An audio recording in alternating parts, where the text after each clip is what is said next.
Well, I think falling behind is harsh. I don't think we're falling behind. I think when we first did the research with IDC last year, we found that 16% of Canadian organizations started to execute on their digital strategies.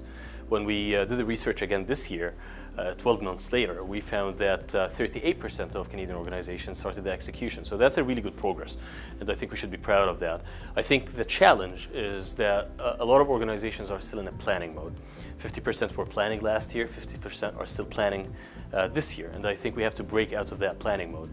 I think when we did the research, we found that we're relatively behind some of the other geographies and countries when it comes to prioritizing digital innovation at the CEO and the board level. That's really, in my opinion, the most important driver for change.